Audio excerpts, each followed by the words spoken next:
Podemos dizer que vivemos em uma sociedade dependente do petróleo. Mas este é um recurso finito e sua exploração tem gerado uma série de impactos socioambientais. Você consegue imaginar que impactos são esses e como mitigá-los?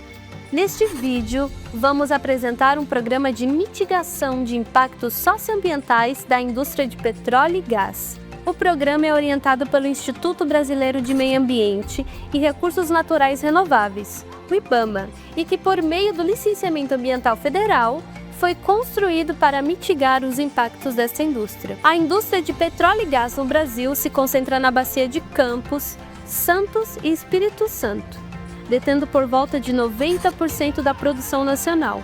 O desenvolvimento desta indústria na bacia de Campos iniciou-se a partir de 1970 como uma alternativa para a economia. Foi um momento interessante, para a economia local, porque é justamente um momento em que as atividades de produção da cana-de-açúcar, a indústria sucroalcooleira, estava em uma crise bem forte, em um momento de recessão muito grande, e a descoberta de petróleo na bacia de Campos surge como uma alternativa econômica, eu diria uma alternativa ímpar, inclusive, para o desenvolvimento econômico da região. Quando falamos indústria de petróleo e gás, estamos nos referindo a todas as etapas de implementação, todas as estruturas, arranjos institucionais, operações e pessoas relacionadas a essa indústria. Duas características importantes dessa indústria é que sua atuação altera a dinâmica socioespacial e cultural dos municípios e produz rendas petrolíferas, como é o caso dos royalties e das participações especiais. O royalties e participações especiais são aquelas rendas que são geradas, que as empresas operadoras de petróleo, por obrigação de lei, são obrigados a pagar para o Estado brasileiro. Existe todo um mecanismo de distribuição, critérios de distribuição, que faz com que os royalties e participações especiais cheguem nos municípios e nos estados brasileiros. Quem recebe royalties e participações especiais são os estados e municípios produtores, aqueles afetados pela produção ou ainda os que cediam à indústria petrolífera. Royalties e participações especiais são parte das rendas petrolíferas, sendo definidas na legislação como uma compensação financeira, ou seja, uma forma de retribuir a sociedade pela utilização de recursos não renováveis. São finitos.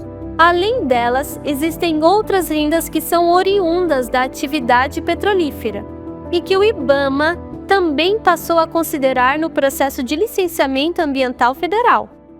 Então, atualmente, esse conceito de rendas petrolíferas para a gente incorpora, para além de royalties e participações especiais, incorpora também os impostos que são gerados a partir de atividades da cadeia de serviços que existe na região costeira para prestar serviço para a indústria offshore. Então, inclui também os impostos gerados por essas instalações, bases portuárias, terminais marítimos, cadeia de serviços. E também, nessas rendas petrolíferas, a gente tem incluído o que a gente chama de massa salarial e os impactos que isso gera na geração de impostos.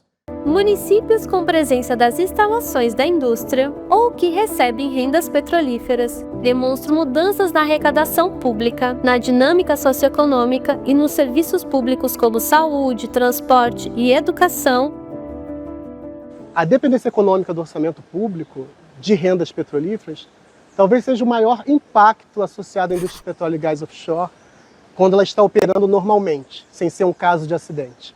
Por quê? Porque os recursos que são distribuídos pelos royalties de participações especiais, eles às vezes são muito concentrados regionalmente, e isso interfere em toda uma organização socioespacial desses municípios e às vezes até de um determinado estado, como é o caso do Rio de Janeiro.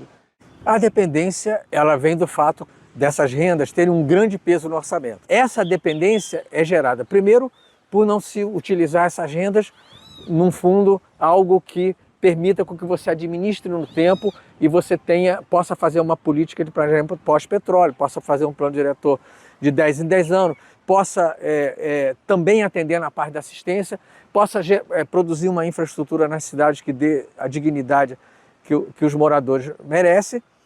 e você não cria, na arrecadação municipal, você não cria condições para o futuro. Tem um indicador que chama nível de dependência de royalties, que é dado pelo percentual de royalties sobre a receita total, ou seja, qual o percentual da receita dos municípios advém dos royalties. E na série histórica, esses valores eles vão oscilar muito ao longo do tempo, né? Mas em geral eles são muito altos. Em Campos, por exemplo, o percentual de royalties na receita total já chegou na casa dos 50%, 60%, ou seja, 60% da receita municipal ela vem de uma única fonte. E isso é extremamente perigoso. Em alguns locais, esse recebimento de royalties, que em outros momentos foi significativo, começa a cair de uma maneira, às vezes, acelerada. E isso demonstrou para a gente que era importante, desde já, pensar um planejamento futuro para que essas municipalidades se planejassem para lidar com o fim, né, dos royalties associado à diminuição da produção e a sua finalização em alguns casos. Nesse contexto que se apresenta o Planeja Mais, o programa macro-regional de apoio ao planejamento participativo de políticas públicas. Como o próprio nome diz, este programa visa apoiar a participação social na gestão pública, em particular na definição, monitoramento, execução e avaliação de políticas públicas, buscando mitigar os impactos socioambientais decorrentes da dependência das rendas petrolíferas na composição do orçamento público e também da alteração do uso e ocupação do solo pela indústria de petróleo e gás. Especificamente no processo de construção do Planeja Mais, foram envolvidos pelo menos 7 analistas do IBAMA, 21 integrantes de equipes técnicas de diferentes projetos de educação ambiental, os PEAs, NEA-BC, PEAC, Territórios do Petróleo e Rendas do Petróleo, 6 representantes da Petrobras e 44 pesquisadores e pesquisadoras com diferentes níveis de formação da equipe técnica do Parmis. Além de todo o esforço da primeira fase do Parmis, o detalhamento do Planeja Mais envolveu mais de 63 horas de oficinas de trabalho, 3 pareceres técnicos, diversas reuniões com o IBAMA, além do registro, a análise e interpretação de documentos técnicos e a realização de uma consulta pública. Então, qual é a forma que a gente entende que seria importante e do licenciamento viabilizar? Seria de colocar isso na agenda do debate público. O planejamento sobre a sustentabilidade de determinadas políticas públicas que hoje são financiadas, sobretudo, através de rendas petrolíferas, são recursos extraordinários. A gente consegue vislumbrar que um programa que vai unir educação ambiental, que vai se voltar também para a atuação na gestão, que vai somar a comunicação social, que é importante, né, para a gente dar publicidade para o que está sendo feito dentro dos projetos e do programa. E também monitoramento e avaliação, que também são instrumentos importantes para a gente verificar os rumos, corrigir o que pode melhorar, né, e também potencializar o que dá certo. E a gente tentou utilizar então dessa estratégia de atuar através do fortalecimento da sociedade, fortalecimento da participação social, para eles sim atuarem em relação a esse tema. Um tema muito difícil, muito abstrato, que apesar de ser concreto assim no dia a dia, as políticas públicas são coisas, a ausência delas ou a presença, né, são coisas concretas na vida das pessoas.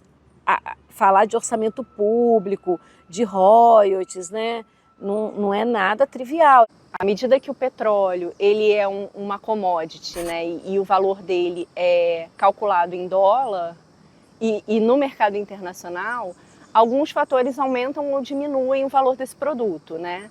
E isso impacta o pagamento desses tributos, né? Dos royalties, das participações especiais, do Fundo Especial do Petróleo, dos repasses estaduais. Isso também impacta a receita dos municípios. Então, são muitas questões ligadas à indústria que nos fazem refletir, né? E que mudam o cenário da educação, da empregabilidade, do acesso às políticas públicas, né? Olhar o orçamento público só pelo aspecto contábil é muito complicado, porque o orçamento público ele não é só número, né? Ele reflete a intencionalidade, né, das políticas públicas para o município. E eu acho que a gente precisa discutir o orçamento público de modo geral, né, a qualidade do orçamento, a qualidade das políticas públicas que estão sendo empregadas. A gente pega as legislações orçamentárias, não tem indicador. Um aspecto muito importante da participação social é para que se cobre dos municípios e do governo do estado que invista na diversificação econômica e que essa diversificação econômica contemple a vocação da região, que contemple a geração de empregos, que dialogue com o conjunto da sociedade. Trago essa reflexão de que essa diversificação não depende apenas de uma vontade política, tem uma conjuntura. Acho que mesmo quando se tem um governo, né, um poder executivo que tenha isso na percepção, vai enfrentar muitas dificuldades para conseguir implementar isso. Não é simples essa diversificação econômica. Existe uma normativa federal de lei de acesso à informação, de lei de responsabilidade fiscal, em que as gestões municipais elas têm que colocar nos sites de transparência os valores recebidos, né, de todas as receitas recebidas pelo município e também as despesas, mas nem todos os municípios cumprem essa normativa. Isso também é desafiador demais, né? A gente não ter canais que dialoguem com facilidade para a população, trabalhar um tema muito abstrato, muito distante, então envolver as pessoas, engajar as pessoas para lidar com isso, é que a mídia também institucionalizada, as mídias locais, elas, quando tratam esse tema, elas tratam de uma forma muito superficial. O Planeja Mais trabalha com um público diverso, envolvendo integrantes de movimentos sociais, associações de bairros, agremiações estudantis, povos originários e comunidades tradicionais, assim como de grupos de pesquisa e outras organizações que se articulem com o programa. Tem como grupo prioritário a juventude em contexto de vulnerabilidade socioambiental e pode mobilizar diferentes grupos em cada um dos projetos vinculados ao programa. Inicialmente, o programa envolve 26 municípios, desde Piúma, no sul do Espírito Santo, passando por todo o litoral fluminense, até Cananéia, no sul de São Paulo. Esses municípios foram selecionados a partir da atuação dos PEA, considerando ainda a presença da indústria de petróleo e gás no território e a dependência das rendas petrolíferas na composição dos orçamentos municipais. Sua atuação se dá em níveis municipal, estadual e federal, buscando maior aderência entre a aplicação dos recursos públicos e as demandas sociais. Ao atuar por meio da participação social, no que se refere à dependência de rendas petrolíferas para o orçamento público, em uma perspectiva intergeracional, o Planeja Mais busca promover o debate sobre a sustentabilidade da oferta de políticas públicas. Só é possível pensar saídas se for territorialmente e regionalmente. Ou seja, uma consciência de que os impactos não são só locais. Você também só viabiliza a alternativa ao período pós-petróleo se você construir um empoderamento territorial amplo, regional. É não ver a dependência local só daquele município ou do município A ou do município B e não ver só apenas o efeito de determinada plataforma sobre uma localidade. A gente está pensando na cadeia produtiva offshore e como ela impacta na organização socioespacial de uma região como um todo, né? Então ele pode promover a construção de alianças regionais para enfrentar um problema comum, né? Fornecer subsídios técnicos e financeiros para a organização de movimentos que pensem essa questão, que é uma questão muito necessária, pensar planejamento de política pública, é uma forma que esse programa pode fomentar no médio e longo prazo, mas também no curto prazo.